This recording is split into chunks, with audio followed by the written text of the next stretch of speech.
Hello. Ẹ̀yin èèyàn mi, a tún ti gbé dé o kẹ̀búyẹ̀rì o. Ló bá di pé wọ́n bẹ̀rẹ̀ sí ní Kábíyèsí àti Queen Naomi, wọ́n dé skúùlù Tádéníkáwò Ìbà láàárọ̀ yìí. A ṣẹ̀ gbọ́ yẹn báyìí pé because àwọn èèyàn ti ń pariwo, wọ́n ń sọ̀rọ̀ o pé ṣé kò sí CCTV ní skúùlù tí Kábíyèsí máa mú ọmọ ẹ̀ lọ? Báwo ló ṣe máa mú Prince lọ sí irú skúùlù tí ò ní gbàtú ẹ̀yọ̀, tí ò ní CCTV camera láéláé, pé wọn ò ní gbà kán mú àwọn teacher yẹn. Gbogbo àwọn teachers yẹn pé kán mú wọn, kán lọ ti gbogbo wọn mọ́lé, kán dẹ̀ ti skúùlù yẹn pa. Nǹkan tó bá lọ láàárọ̀ yìí pé kán lọ ṣe investigation. Wọ́n débẹ̀. Wọ́n ní number one pé CCTV camera pé ṣó wà. Wọ́n ní gbogbo everywhere ní CCTV camera wà. Fine. Wọ́n ní bọ́n ṣe bẹ̀rẹ̀ sí ní fi gbogbo ibi tí CCTV wà tó fi ń han Kábíyèsí àti Queen Naomi, tó fi ń hàn wọ́n ló dáa. Ó yẹ wá show bí gbogbo nǹkan ti ṣe rí láti àárọ̀ yẹn títí di time tó fi close. Ná bá ní nígbà tí wọ́n wá débẹ̀ o. Wọ́n ní bọ́n ṣe débẹ̀ báyìí pé wọ́n bẹ̀rẹ̀ sí ní wá. Ná bá ní ó ló dàbí pé wọ́n hide àwọn kankan. Pé Kábíyèsí wá ní wò ó, kò sí nǹkan, pé gbogbo yín pátápátá kẹ́ gbàgbé pé skúùlù yìí ó ti di títì pa. Pé ilé ìwé yìí ó ti di títì pa o. Tí ẹ bá jẹ́ kí òun rí kíní pé ó máa dàbí pé wọ́n delete àwọn nǹkan kan. Wọ́n ní bọ́n ṣe bẹ̀rẹ̀ nìyẹn. Wọ́n wá bẹ̀rẹ̀ sí ní search. Wọ́n search. Ná bá rí CCTV wá dé ibi tí Tádéníkáwò wà o. Wọ́n ní àṣé ó lọ sí, wọ́n ní ó wà ní toilet. Wọ́n ní toilet dẹ̀ wà lẹ́yìnkùlé. Pé àṣé àwọn people yẹn wọ́n wá gba entrance, wọ́n ní àwọn mẹ́ta ni. CCTV yẹn wá show àwọn mẹ́ta. Géńdé mẹ́ta tó ń fo fẹ́ǹsì wọnú compound. Wọ́n ti lọlẹ̀. Ná bá ń ṣọ́ Tádéníkáwò. K'Ọlọ́run kó gbà wá o. Wọ́n ná bá fojú gan ní Tádéníkáwò lọ́ọ̀kan. Àṣà ẹni mímọ̀ ni ẹni tí Tádéníkáwò ghetto náà tó rí. So wọ́n ní ìyẹn ló kàn pé Tádé, ó kàn ṣe ní Tádé báyìí. Ṣé Tádé kàn fò jáde níbi tí ó ti toilet tán. Pé ṣe ló fò jáde wá bá bọ̀bọ́ yẹn. Ó kàn sáré le, ó kàn kí. Kó kí tán o pé kó padà. Wọ́n bá ní ó ní kó ká lọ.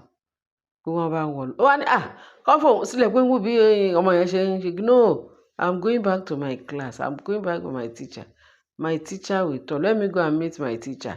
No, let me go back to my teacher. Ó ní bó ṣe fa ọmọ yẹn rù nìyẹn. Wọ́n ní bí CCTV camera wá gbé exactly bó ṣe gbé. Ná bá ní nísìnyí o, wọ́n ti wá ṣe ní òkú òru. Wọ́n lókè. Whereas Kábíyèsí Queen Naomi ó mọ òǹtọ̀. Bàbá ẹ̀ lè máa mọ̀ o. Because nǹkan tá gbọ́ ni pé Naomi pé ó mọ òǹtọ̀. Tádéníkáwò mọ òǹtọ̀. Òun náà rán o. Ẹni tó rán gbẹ tí wọ́n ì tí ì rí wọn mú nísìnyí o. Tádé yìí wà lọ́dọ̀ wọn látàná gẹ́gẹ́ bí nǹkan tá gbọ́ o. Pé since tó jẹ́ pé wọ́n ní ọpẹ́lọpẹ́ Ọlọ́run àti ọpẹ́lọpẹ́ Governor Adeleke. Wọ́n ní ẹni tó ń ṣọ́ tí wọ́n ní àwọn security tó ń tẹ̀lé Adeleke gangan ló ṣiṣẹ́ yẹn. Pé wọ́n ti track ibi tó ń wà. Pé bẹ̀ẹ̀ tí ká ní full confidence pé Tádéníkáwò pé wọ́n máa rí. Wọ́n ní ká má tí lose hope o ní nǹkan tá gbọ́. Wọ́n ní wọ́n ti pé dídùn nínú wọn ni pé CCTV camera ó ti gbé kíní yẹn, ó gbé jáde. Pé tí ò bá jẹ́ bẹ́ẹ̀, pé ẹ̀ bá máa gbọ́ pé wọ́n ti skúùlù yẹn pa. Wọ́n ní bí nǹkan tó ń sọ sí ni pé wọ́n ní Kábíyèsí àti Queen Naomi pé wọ́n sọ pé nǹkan táwọn expect pé àwọn yìí máa bóyá wọ́n wà ńbẹ̀ o, bóyá wọn ò síbẹ̀, bóyá wọ́n nípìn nínú ẹ̀, páwọn feel pé bóyá Mariam ó wá sí school. Wọ́n ní kó jẹ́ pé that is Tóbilọ́ba pé bóyá òun ló wà nídìí ẹ̀, kó jẹ́ pé kí ló ń jẹ́ ìyàwó bàbá ńlá yẹn,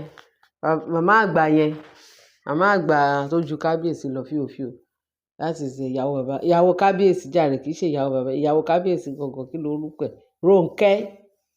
Wọ́n ní olórí Rónkẹ́ pé wọ́n fi pé bóyá àwọn mẹ́ta yẹn náà fojú sí. Wọ́n ní kì í ṣe àwọn, wọn ò rí wọn pé bẹ̀tà ọkùnrin mẹ́ta gedegbe náà rí. Ẹnìkan péré ni Naomi dámọ̀ nínú àwọn tó wá gbé Tádéníkàwò pé ẹnu ọ̀nà ìkùlé náà gbà wọlé, pé wọ́n gba entrance wọn, pé wọ́n fo fẹ́ǹsì wọlé ni, ló bá tán.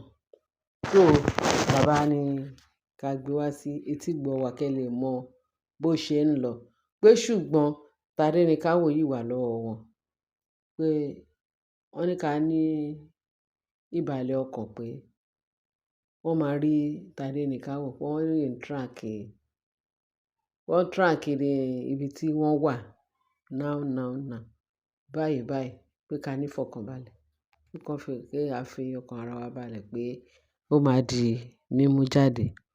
So látàná títí dìwòyí àìsí gbọ́ pé wọ́n ti mú jáde. So by the time tá tún máa gbọ́ pé wọ́n ti mú jáde, á jẹ́ kẹ́ ẹ gbọ́. Ẹ̀yin èèyàn wa, ilé ayé yìí lágbára o. K'Ọlọ́run kó gbà wá lọ́wọ́ ẹni tó ń ṣọ́ni tá ò ṣọ́. Nísìnyí my opinion ni pé ó yẹ kí kábíyèsí àti Naomi kan jókòó dáadáa ibi tó fẹ́ dá school lẹ̀ sí. Bójọ́ máa gba teacher o láti máa kọ́ Prince Tádéníkàwò nílé, ìkan á ṣẹlẹ̀. Bó jẹ́ pé wọ́n máa dá school lẹ̀ nínú compound wọn fún àwọn kan tó jẹ́ pé wọ́n dẹ̀ gba teacher tó yanrantí.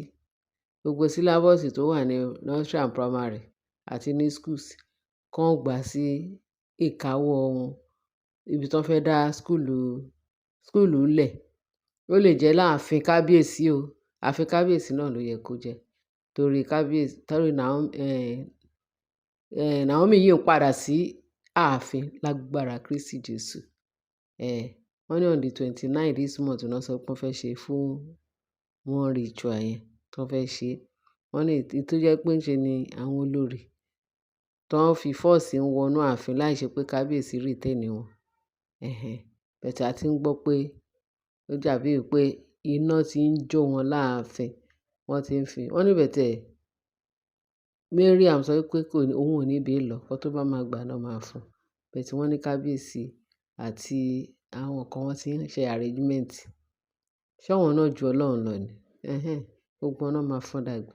Bẹ̀tẹ̀ wọ́n yìí sọ pé táwọn bá rí evidence, tó bá ti rí Tádéníkàwò tó ti gbé wá, ẹnikẹ́ni tí kinní yìí bá tún já sí lọ́wọ́, wọ́n ròyìn pé